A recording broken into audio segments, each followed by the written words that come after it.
ಇವತ್ತು ತುಂಬಿ ಬಂದಿದೆ. ಇಲ್ಲಿನ ಪರಿಸರವನ್ನು ನೋಡಿ ಇಷ್ಟು ಸುಂದರವಾದ ಅರ್ಥಪೂರ್ಣವಾದ ವೇದಿಕೆಯನ್ನು ನಾನು ನೋಡಿದ್ದು ಕಡಿಮೆ.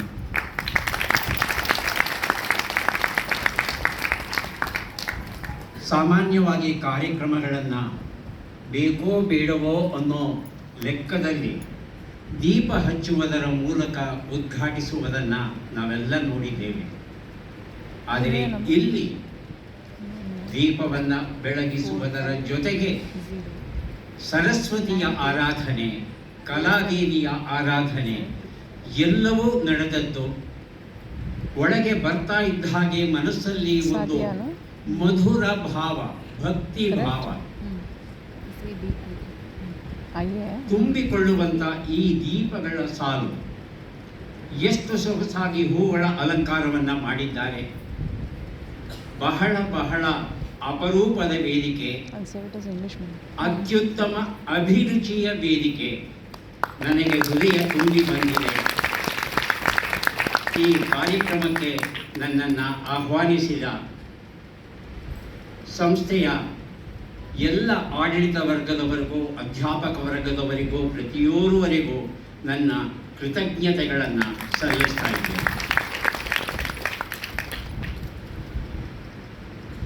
ಅನಂತಾಚಾರ್ ಅವರು 1935 ಆಗಸ್ಟ್ 15ರಂದು ಇವರು ಅಡಿಗಲ್ಲನ್ನು ಇಡ್ತಾರೆ ಈ ಭವ್ಯ ಭವಿಷ್ಯಕ್ಕೆ.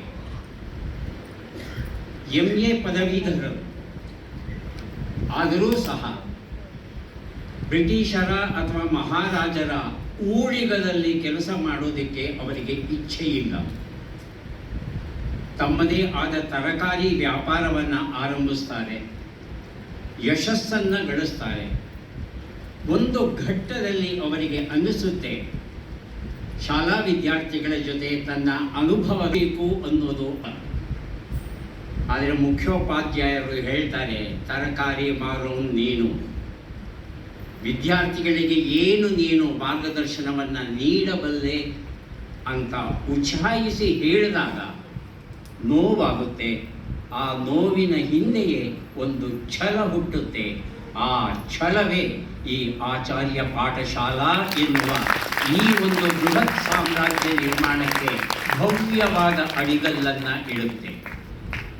ಒಂದು ಸಣ್ಣ ಅವಮಾನ, ಮಯೂರವರ್ಮನಿಗೆ ಹೇಗೆ ಒಂದು ಸಣ್ಣ ಅವಮಾನ ಕನ್ನಡ ಸಾಮ್ರಾಜ್ಯ ನಿರ್ಮಾಣಕ್ಕೆ ಕಾರಣವಾಗುತ್ತೋ, ಹಾಗೆ ಅನಂತಾಚಾರ್ ಅವರಿಗೆ ಆದಂಥ ಒಂದು ಸಣ್ಣ ಅವಮಾನ ಆ ಕ್ಷಣದಲ್ಲಿ ಈ ಬೃಹತ್ ಸಂಸ್ಥೆ ಇಷ್ಟು ದೊಡ್ಡದಾಗಿ ಬೆಳೆಯುತ್ತೆ ಅಂತ ಅವರಿಗೆ ಗೊತ್ತಿತ್ತೋ ಇಲ್ಲವೋ ನನಗೆ ಗೊತ್ತಿಲ್ಲ. ಆದರೆ ಅವರು ಇಟ್ಟಂಥ ಹೆಜ್ಜೆ ಅದು ಇತಿಹಾಸವನ್ನು ನಿರ್ಮಿಸಿದೆ. 3 ವಿದ್ಯಾರ್ಥಿಗಳಿಂದ ಆರಂಭವಾದ ಸಂಸ್ಥೆ. ಚಿತ್ರದಲ್ಲಿ ನಾವು ನೋಡಿದ್ವಿ ಆ ವಿದ್ಯಾರ್ಥಿಗಳನ್ನು. ಸಂಸ್ಥೆಯನ್ನು ನಡೆಸೋದು ಸುಲಭ ಅಲ್ಲ. ಒಂದು ಘಟ್ಟದಲ್ಲಿ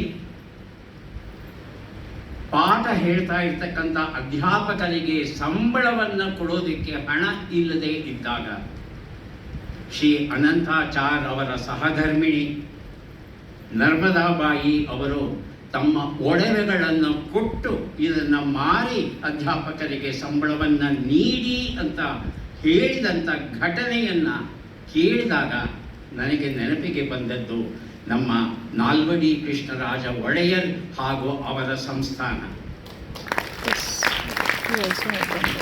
ಕನ್ನಂಬಾಡಿ ಕಟ್ಟೆಯನ್ನು ಕಟ್ಟಿದ್ದಾರೆ, ಆರಂಭಿಸಿದ್ದಾರೆ, ಮುಂದುವರಿಸೋದಕ್ಕೆ ಹಣ ಇಲ್ಲ.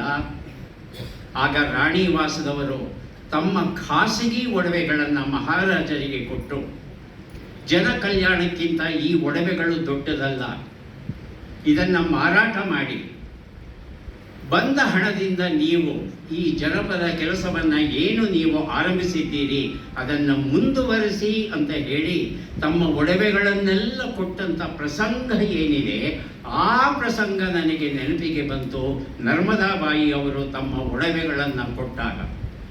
ಹಾಗಾಗಿ ಈ ತಂಪು ಹೊತ್ತಲ್ಲಿ ಆ ದಂಪತಿಗಳನ್ನು ಹೃತ್ಪೂರ್ವಕವಾಗಿ ನಾವು ನೆನೆಸಬೇಕಾಗಿದೆ. 90 ವರ್ಷಗಳಾಗಿದೆ. 14 ಸಂಸ್ಥೆಗಳನ್ನು ತಾವು ಕಟ್ಟಿದ್ದೀರಿ, ಯಶಸ್ವಿಯಾಗಿ ನಿರ್ವಹಿಸಿಕೊಂಡು ಬರ್ತಾ ಇದ್ದೀರಿ. ಕಟ್ಟುವುದು ದೊಡ್ಡದಲ್ಲ, ಆದರೆ ಕಾದಿಟ್ಟುಕೊಂಡು ಬರುವುದು, ಮುಂದುವರಿಸಿಕೊಂಡು ಬರೋದು, ಬೆಳೆಸಿಕೊಂಡು ಬರೋದು ಬಹುದೊಡ್ಡ ಕೆಲಸ. ಹಾಗಾಗಿ ಸಂಸ್ಥೆ ಈ ಒಂದು ಕ್ಷಣಕ್ಕೆ, ಈ ಒಂದು ಮಟ್ಟಕ್ಕೆ ಬರೋದಕ್ಕೆ ಕಾರಣವಾದಂಥ ಟ್ರಸ್ಟಿ ದತ್ತಿಯಲ್ಲಿ ಯಾರ್ಯಾರಿದ್ದಾರೋ ಅವರೆಲ್ಲರಿಗೂ ಹೃತ್ಪೂರ್ವಕವಾಗಿ ನಾನು ಅಭಿನಂದನೆಗಳನ್ನು ಸಲ್ಲಿಸ್ತಾ ಇದ್ದೇನೆ. ಅಕ್ಕರವಂ ಕಲಿಸಿದಾತನ್ ಗುರು